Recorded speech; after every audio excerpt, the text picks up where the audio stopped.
स्वर्गदूत जिब्राइल ने मरियम से कहा, तुम एक बालक को जन्म दोगी। कैसे? मरियम ने पूछा। मेरा तो विवाह नहीं हुआ है। परमेश्वर का पवित्र आत्मा तुम पर आएगा, बालक परमेश्वर का पुत्र होगा। मरियम ने उस पर विश्वास किया। मरियम की मंगनी यूसुफ के साथ हुई थी, पर उसने उसकी कहानी पर विश्वास नहीं किया, इसलिए स्वर्गदूत उसके पास भी आया। मरियम झूठ नहीं बोल रही है, उसका बालक परमेश्वर का पुत्र होगा। तुम उसका नाम यीशु रखना।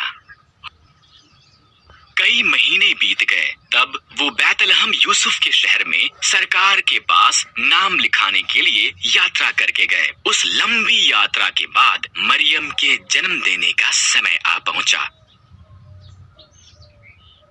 बैतलहम में सभी सराएं भरी हुई थीं।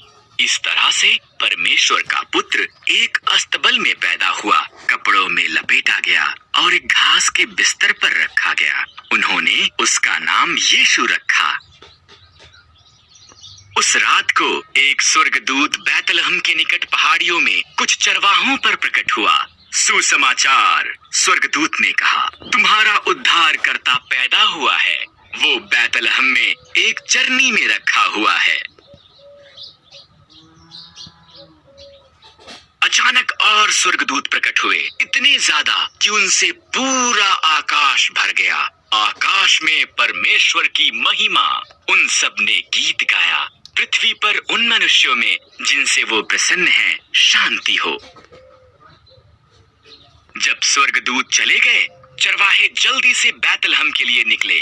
उन्होंने बालक, उनके उद्धारकर्ता को एक घास के बिस्तर पर लेटा देखा। ये ऐसा ही था जैसा कि स्वर्गदूत ने उनसे कहा था।